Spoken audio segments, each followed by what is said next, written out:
జీవితంలో కొన్నిసార్లు మనకున్న సమయం అంతా దేవునితో సమయం గడపాలి, ఎక్కువగా స్తుతించాలి. ఏది ఎదురైనా సరే దేవుని ఎక్కువగా స్తుతించాలి, ఎక్కువ సమయం ప్రార్థించాలి, వాక్యం చదవాలి, వినే విధేతలుగా ఉండాలి, సరిగ్గా ప్రవర్తించాలి, నా బాధ్యతలన్నీ సరిగ్గా నిర్వర్తించాలి, నా కుటుంబీకులను సరిగ్గా చూసుకోవాలి, అందరితో సమాధానంగా ఉండాలి అని ఇలా అనుకుంటాం. కానీ కొన్నిసార్లు మనం వాటికి వ్యతిరేకంగా ప్రవర్తిస్తూ ఉంటాం.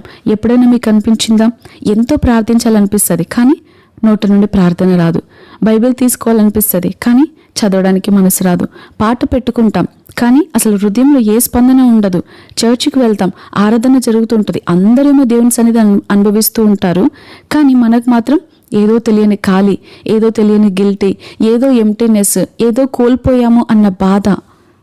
నాకేమైపోయింది? నేను ఒకప్పుడు ఉన్నట్టుగా ఎందుకు దేవుని సన్నిధిలో ఉండలేకపోతున్నాను?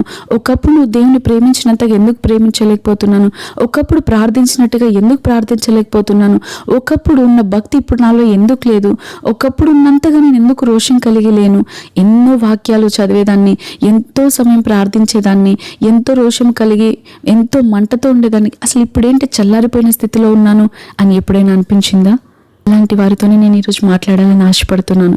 మనం కీర్తనల గ్రంథం 42వ అధ్యాయం 5వ వచనం చూసినట్లయితే అక్కడ, నా ప్రాణమా నీవేళ కృంగి ఉన్నావు, నాలో ఎందుకు కలవరపడుచున్నావు, దేవుని యందు నిరీక్షణ ఉంచుము, నేను ఇంకను ఆయనను స్తుతించేదను అని అంటున్నాడు భక్తుడు. అక్కడ అధ్యాయంలో మనం చూసినట్లయితే, నా కన్నీళ్ళే నాకు దీవారాత్రములు ఆహారము పానీయములయ్యాయి, నా దేవుడు ఎక్కడ అని ఇతరులు నన్ను అడుగుతున్నారు అని అక్కడ చెబుతున్నాడు.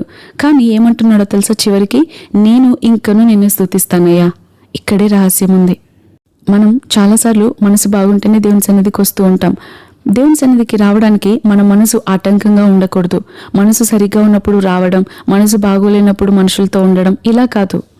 స్థితులన్నీ తలక్రిందులైపోయినా, నా జీవితంలో ఆనందం ఉన్నా, కష్టాలున్నా, నష్టాలున్నా, ఏది ఎలా ఉన్నా నేను నిన్ను స్తుతిస్తాను అని రావాలి మనం ప్రతిరోజు. ఎందుకంటే వాక్యం సెలవిస్తుంది, తెస్సలోనికీయులకు రాసిన మొదటి పత్రికలో 5వ అధ్యాయం మనం 17 నుండి చూస్తూ ఉంటాం. అక్కడ 17వ వచనంలో, ప్రతి విషయం నందును కృతజ్ఞతాస్తుతులు చెల్లించుడి, ప్రతి అనే దానిలోనే సమస్తం ఇమిడి ఉంది. అంటే అన్ని బాగున్నప్పుడు మాత్రమే కాదు, ఏమి బాగోలేనప్పుడు కూడా, జైల్లో ఉన్నా, ఇబ్బందుల్లో ఉన్నా, గుంటలో ఉన్నా, గుహలో ఉన్నా, అగ్నిగుండంలో ఉన్నా, ఎక్కడున్న భక్తులు స్తుతించి అద్భుతమైన జయాలు పొందుకున్నారు. వారందరి గురించి బైబిల్లో మనం ఈరోజు ఎందుకు చదువుతున్నాము అంటే, మనం కూడా అలాంటి పరిస్థితుల గుండా వెళ్తున్నప్పుడు వారేం చేశారో మనం చేస్తే మనం కూడా వారికి లాంటి సాక్ష్యాలు పొందుకుంటాం. కానీ మనమైతే కృంగిపోతూ ఉంటాం. కృంగిపోయిన వారు బైబిల్లో రాయబడినట్టు ఎక్కడా లేదు. వారి జీవితంలో సమస్యలు ఎదురైనప్పుడు ఎలా రియాక్ట్ అవుతున్నారో ప్రతిదీ కన్సిడర్ చేయబడుతుంది. ప్రతిదాన్ని దేవుడు చూస్తూ ఉంటాడు. మనం ప్రతి ఒక్కరి స్టూడెంట్కి పరీక్షలు ఎదురవుతాయి. కానీ దానికి మన ప్రిపరేషన్ ఎలా ఉంది, దానికి మన ప్రజెంటేషన్ ఎలా ఉంది, మనం ఎలా రాస్తున్నామో, ఎలా ప్రిపేర్ అవుతున్నామో, దాని కొరకు ఎంత కష్టపడుతున్నామో, ఎలా దాన్ని రిసీవ్ చేసుకుంటున్నామో, ఎంత పట్టుదల కలిగి ఉన్నామో అనేది చాలా ఇంపార్టెంట్ కదా. ఎవరైతే కష్టపడతారో, ఎవరైతే సరిగ్గా సమయాన్ని సద్వినియోగపరుచుకుంటారో వారు మాత్రమే ఫస్ట్ రాగలుగుతారు. జీవితంలో కూడా పరీక్షలు ఎదురైనప్పుడు మనం ఎలా రియాక్ట్ అవుతున్నాం, ఎలా రెస్పాండ్ అవుతున్నాం అనేది చాలా ఇంపార్టెంట్. భక్తులందరూ కష్టాలు వచ్చినప్పుడు వారు దాన్ని బట్టి కృంగిపోకుండా దేవుడు గొప్ప సాక్ష్యాన్ని ఇవ్వబోతున్నాడు అని వాటిలో సైతం దేవుని స్తుతించారు.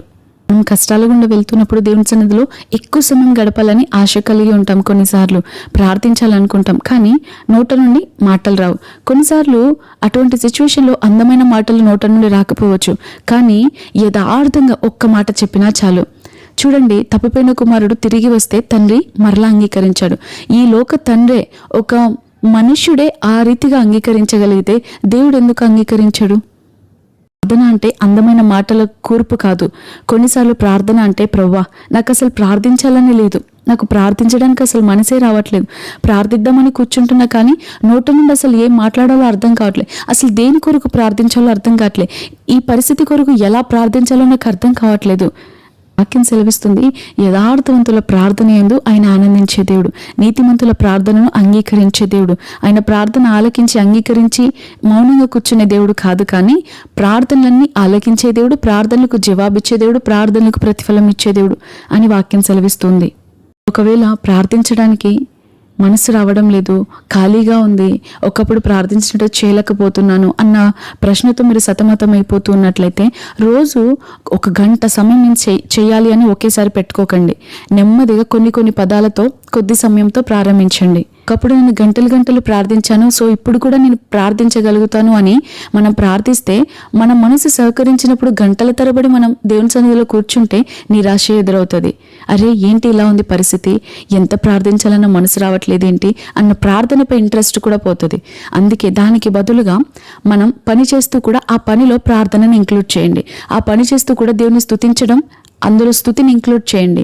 వాష్రూమ్లో ఉన్నా, పని చేస్తున్నా, బట్టలు వాష్ చేస్తున్నా, ఇల్లు క్లీన్ చేసుకుంటున్నా, రోడ్డు మీద వెళ్తూ ఉన్నా, ఇంకా ఏ పని చేస్తున్నా సరే ఆ యొక్క స్థితిలో కూడా ఆ ప్రయాణాలలో కూడా ఆ పనిలో కూడా దేవునితో సంబంధాన్ని కలిగి ఉండడం మనం నేర్చుకున్నట్లయితే మనం దాన్ని సిద్ధపరచుకుంటున్నట్టు మన హృదయాన్ని, అప్పుడు మనం మోకరించి ప్రార్థించినప్పుడు వెంటనే గొప్ప గొప్ప చేయాలని మనం చూడగలుగుతాం. దేవునితో సంబంధం అంటుకట్టబడుతుంది అలా చేసినట్లయితే. మనం అలా కాకుండా ఒకేసారి వచ్చి దేవుని సన్నిధిలో కూర్చొని మోకరించి ప్రార్థన రావట్లేదేంటి, ప్రార్థించాలని ఉంది కానీ మనసు రావట్లేదేంటి అని బాధపడుతూ ఉంటాం. అయితే ప్రార్థించడానికి మోకరించినప్పుడు మనస్సు రావాలి, ఏకాగ్రతతో ప్రార్థించాలి అని మీరు అనుకుంటున్నట్లయితే మిగతా పనుల్లో కూడా మన హృదయాన్ని సిద్ధపరచుకోవాలి. మిగతా పనులు చేస్తూ ఉన్నప్పుడు కూడా మన మనసును సిద్ధపరచుకుంటూ ఉండాలి. కేవలం ప్రార్థన మాత్రమే కాదు, వాక్యం చదవడానికి కూడా చాలాసార్లు మనకు మనసు రాదు. చదవాలని ఉంటుంది కానీ చదువుదామంటే ముందు పెట్టుకుంటే అసలు అర్థం కాదు, అసలు ఏం మాట్లాడుతున్నాడు దేవుడు అని కూడా మనం గ్రహించలేని వారుగా ఉంటాం. సిచ్యువేషన్ కొన్నిసార్లు స్తుతించేటప్పుడు కూడా మనం ఎదుర్కొంటూ ఉంటాం. ఇది కేవలం దేవునితో మనం గడిపే ఒక ఆధ్యాత్మిక ప్రోగ్రాం కాదు, ఇది ఒక సంబంధం. సిచ్యువేషన్ దావీదు గారు ఎదుర్కొంటున్నప్పుడు పలికిన మాటలన్నీ మనం కీర్తనలు 42లో మనం చూస్తాం. నా ప్రాణమా నీవేళ కృంగి ఉన్నావు, నీవు దేవుని మీద నిరీక్షణ ఉంచు, ఎందుకు విశ్వాసం కోల్పోతున్నావు అని తన ప్రాణంతో తాను మాట్లాడుకుంటూ ఉన్నాడు. ఇది చాలా ఇంపార్టెంట్. ఎందుకంటే మన మనసును సిద్ధపరచుకోకుండా మనం దేవుని సన్నిధిలో దేవునితో సహవాసం చేయలేము. కొన్నిసార్లు మన మనసు చెప్పిన మాట మనం వినకూడదు. ఎందుకంటే మన మనసు మనల్ని చాలాసార్లు మోసం చేస్తూ ఉంటుంది. మనసు అంటది ఏమీ జరగదు, ఇక నీ వల్ల కాదు, ఇక నువ్వు ప్రార్థన చేయలేవు, ఇక దేవుడు నిన్ను క్షమించడు, ఇక ఇది నీకు అసాధ్యం, ఇక నువ్వు ఎన్నటికీ అప్పుడు ప్రార్థించినట్టుగా ప్రార్థించలేవు, ఇక ఎన్నటికీ నీకు ఆసక్తి కలగదు. ఇలాంటి మాటలతో మనల్ని ఎంతో నిరాశపరుస్తుంది, ఎంతో డిప్రెస్ చేస్తూ ఉంటుంది. కానీ విశ్వాసం ఏమంటుందో తెలుసా? నువ్వు చేయగలవు, దేవుడు నీ పక్షాన ఉన్నాడు, దేవుడు నిన్ను క్షమిస్తాడు, దేవుడు నీ జీవితంలో గొప్ప కార్యం జరిగిస్తాడు, దేవుని యొద్దకు రా, దేవుని యందు విశ్వాసం ఉంచు. ఇలాంటి మాటలతో మనల్ని ప్రోత్సహిస్తూ ఉంటుంది. మన మనసు చెప్పేది అంత నిజమే కావచ్చు, కానీ మనసు చెప్పినట్టే మనం వింటే మనం నిరాశలోనే ఉంటాం, ఓడిపోతాం, కృంగిపోతాం. విశ్వాసం చెప్పినట్టు మనం వినాలి. దేవుని వాక్యం ఏమని సెలవిస్తుంది? లేని వాటిని ఉన్నట్టుగా నమ్మడమే విశ్వాసం. ఒక్క మాటలో చెప్పాలి అంటే దేవుడు కూడా లేని వాటిని ఉన్నట్టుగా పిలిచే దేవుడు. మీ జీవితంలో పరిస్థితులు ఏమీ బాగుండకపోవచ్చు, అంతా నష్టమే ఉండవచ్చు, కన్నీళ్ళు ఉండవచ్చు, బాధ ఉండవచ్చు, నిరుత్సాహం ఉండవచ్చు, కృంగుదలు ఉండవచ్చు. అవంతా నిజమే, కాదని నేను చెప్పడం లేదు. వాటన్నింటికంటే దేవుడు గొప్పవాడు. ఎప్పుడైతే మనం దేవుని స్తుతించడం ప్రారంభిస్తామో ప్రతికూల పరిస్థితుల్లో కూడా స్తుతించడం సమస్యను తక్కువ చేయడం అని కాదు, కానీ దేవుడు గొప్పవాడని చెప్పడం. చాలాసార్లు చెప్పాను, కోరటన్ భూము అండ్ తన సహోదరి అయిన బెట్సీ ఇద్దరు ఒక చెరసాల్లో ఉన్నప్పుడు అక్కడ ఉంటున్న ఆ వాతావరణంలోనికి కొన్ని కారణాల వల్ల అక్కడికి చాలా ఈగలు, దోమలు, పురుగులు అన్నీ వచ్చాయి అక్కడ ఏరియా ఆ రీతిగా ఉండడం వల్ల.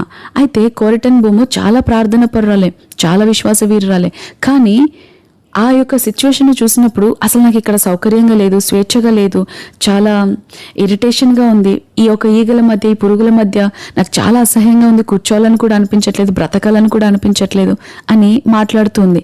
వెంటనే తన సహోదరి చెబుతుంది, ప్రతి విషయంలో కృతజ్ఞతాస్తుతులు చెల్లించుడి అన్న వాక్యాన్ని గుర్తు చేస్తుంది.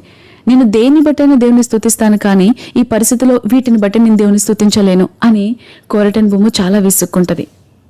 అయితేనేమి తన మనసును మార్చుకొని ఎప్పుడైతే తన మనస్సును నిలుపుకుంటుందో, యెహోషాపాతులాగా దేవుని స్తుతించడానికి తీర్మానించుకుంటుందో, హబకుక్కులాగా, వెంటనే వారి జీవితంలో అక్కడ కార్యం చూస్తాం. తర్వాత వారు ఇచ్చిన సాక్ష్యం ఏంటి అంటే, ఆ రీతిగా పురుగులు రావడం వల్లనే మమ్మల్ని కొట్టడానికి, మమ్మల్ని చిత్రహింసలు పెట్టడానికి అధికారులు రాలేదు మా దగ్గరికి, దానివల్ల మేము ఎక్కువ సమయం స్తుతించగలిగాం, దానివల్ల ఎక్కువ ప్రార్థించగలిగాం, మాతో ఉన్న స్త్రీలకి దేవుని గురించి వివరించగలిగాం అని వారు సాక్ష్యం చెప్పారు. మన జీవితంలో కొన్నిసార్లు పరిస్థితులు ఎదురైనప్పుడు కృంగిపోవడానికి కాదు, మనం ఇంకా వాటి ద్వారా బలం తెచ్చుకోవచ్చు. వాటిని సమస్యలను మనం ఎలా ఉపయోగించుకుంటున్నాం అన్నది చాలా ఇంపార్టెంట్. సమస్య రాగానే కృంగిపోతారు, మరికొందరు సమస్య రాగానే వారి విశ్వాసాన్ని ఇంకా బలపరుచుకుంటూ ఉంటారు. కొందరు సమస్య రాగానే దేవునికి దూరంగా పారిపోతారు, కొందరు సమస్య రాగానే దేవునికి మరింత సమీపమైపోయి దేవుని హత్తుకుంటారు.